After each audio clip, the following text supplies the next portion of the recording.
I had a girl once. She's gone. Had a dog too. He didn't understand. He bit me one time. And yeah, I had a ship. That's when it all started. This opening FMV is amazing. I'm already in love with this game. Then again, I shouldn't get hype. Remember Tsunami 2265?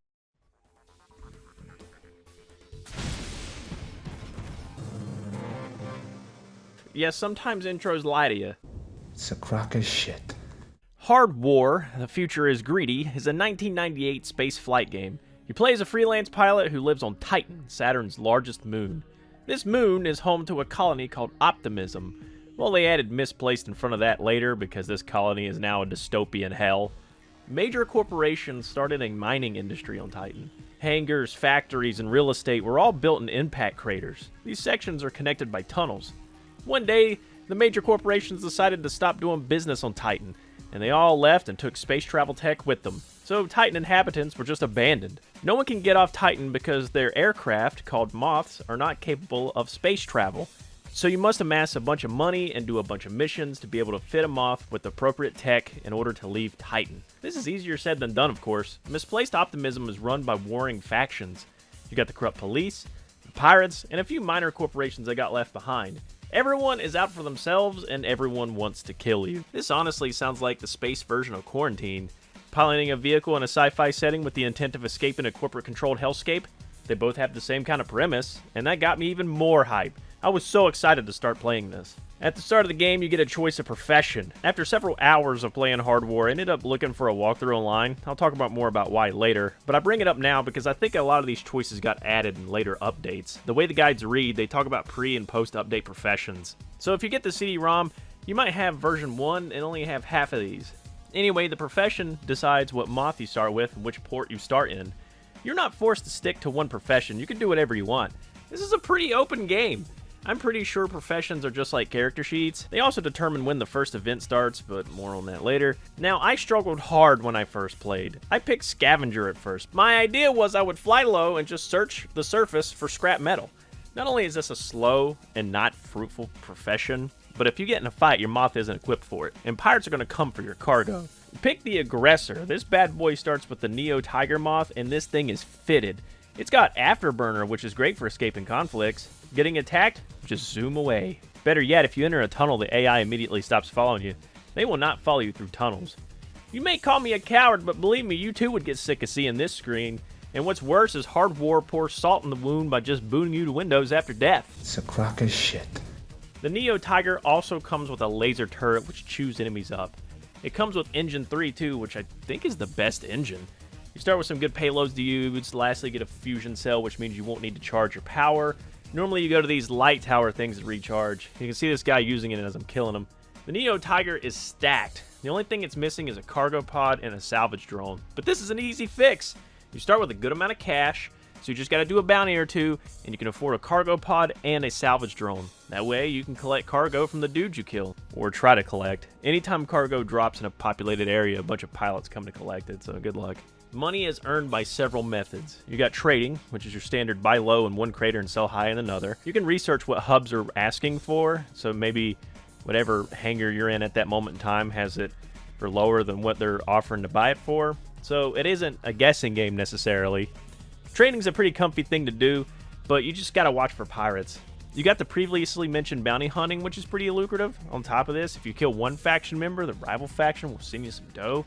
But now you've made some enemies, and you gotta start avoiding their territory. The game gets much harder the more people you make mad, so maybe trading is better than bounty hunting, but you know, I like bounty hunting. I mentioned salvaging, but that's a grind and I wouldn't do it. Unless by salvaging we mean blowing people up and selling their cargo. You could go all out pirate. Cops will want to kill you, but so does everyone else, so get in line. I tend to bounty hunt while selling cargo. You can't go wrong with it. Except again, everyone will hate you. Now, I said I struggled before. Well, I'm still struggling. But I'm actually making progress now. You see, time is constantly moving while you're playing. Notice the time and number of days. This was my first indicator that Hardwar probably has some cryptic elements to it. All your information comes from notifications. The radio station on Titan sends messages out, and I'm assuming this is just due to limitations of the 90s. If this game was made today, all this info would just play over an actual in-game radio. So just pretend this is the lady from the Warriors. For all you boppers out there in the big city, all you street people with an ear for the action, just replace boppers with flyers. Police, corporations, and other factions also send messages, either dropping some lore or asking for some labor. These messages are how your missions are delivered. Ones with asterisks are important. When these messages arrive, it's dependent on time, what day, what you've been doing, and if you travel to a particular hangar.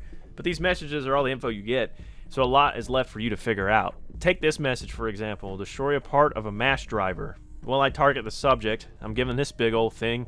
I fly all the way there, and I try to shoot it, but nothing happens. It's this type of cryptic stuff that made me look up a walkthrough. I mean, I could probably figure it out on my own, but these days I don't have as much time as I used to. Anyway, the walkthrough told me I had to look for a specific ship and blow up a part that's below it. You'll get messages when a mission has been properly completed, usually with some cash, but it's not always right away. You're not even told or even clued in when the next mission will happen, or if what you did is the right thing to do. The walkthroughs detail this stuff out, but if you got the time and patience, I'm sure waiting for a new happening adds some kind of suspense. Apparently, this game can be beaten in 21 in-game days. I haven't beaten this game yet, and I plan to off camera. I just don't think you want to watch me fly around looking for secret bases on the side of rocks or a tiny package that's in the middle of nowhere. In fact, after a while, I did stop recording. Most of the footage you're seeing is the first few days because I was getting hours and hours and hours of footage, so I said I'll just record when something interesting happens. But a lot of it tends to be spoilery, and I don't want to spoil some of the game for you. If you're someone who just wants a space game where you can endlessly earn money and not continue a plot, you can do that here. When I first saw that clock move, I thought it was going to be like Majora's Mask. I thought I had limited time, but according to walkthroughs, you can take as much time as you want. This makes the game extremely comfy when you aren't being shot at.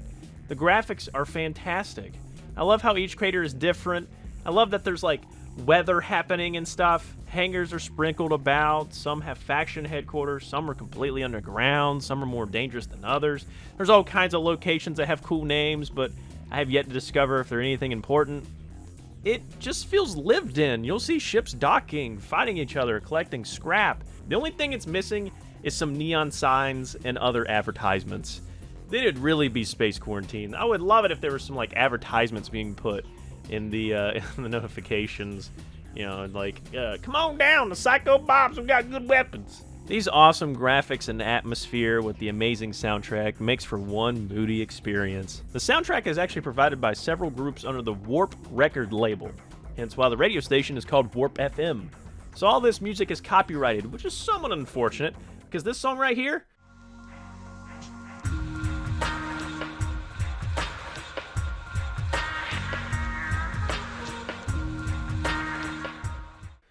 I love this song. I was ready to make it a frequently used intro or outro song. It's Raxmas by the Black Dog.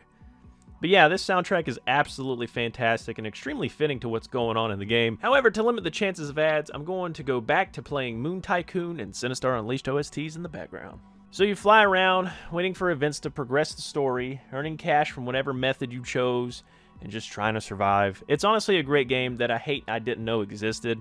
I just found out about this game super recently. I don't own Hardwar physically. It's actually really tough to find a copy. Even the jewel case is pricey. It seems pretty obscure. I'm actually playing a digital copy on Windows 10 just fine with a 1920 by 1080 resolution. I'm using the Zoom platform version, which is the only place that has this game digitally. So what's the Zoom platform? As you can see, it's a storefront that has a lot of classic and obscure computer games. I mean, look, they got all the Dukes in their glory, including Duke 3D Atomic.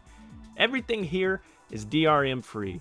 Better yet, the Zoom platform staff is dedicated to making sure the games work on modern operating systems. They also encourage users to let them know if the game isn't working anymore so they can address the issue and possibly patch it. Zoom platform got Hardwar and other titles from Funbox Media as exclusives. An example is the Incoming trilogy. A little bird told me more on the way, such as Off-Road Redneck Racing. Haven't played that one either, so I'm a little excited.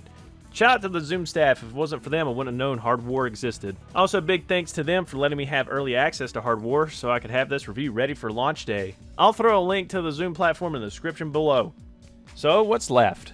I didn't mention how at the ports you can like get out of your moth and take taxis from building to building. I didn't mention who sells and buys what. I didn't even bring up the FMVs that are sprinkled out. Those are pretty neat.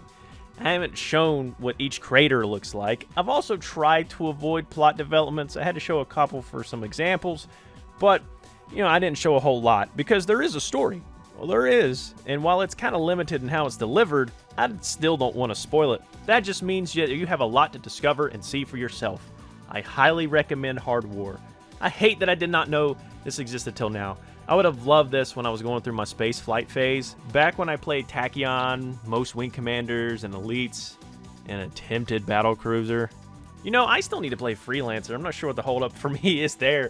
It's like a classic everyone tells me about and I still haven't played it. But anyway, Hardwar is a tough, open space flight game that seems to be forgotten. Check it out and do what it takes to get off misplaced optimism. You don't ask no questions. Hard case, always, sir. Everything you've ever known is gone. Leave it. Walk away. Fractions, equations, right, wrong, heaven, hell. Forget it. Forget everything. There's no yesterday or tomorrow. All you want's a piece of the action. And everyone wants a piece of you. What are they gonna say when all this is over? You think they like you? You think they want to be your friend? You can't trust anyone. Because they don't trust you. They don't understand when you do something wrong. They want you to pay for it. Future used to be...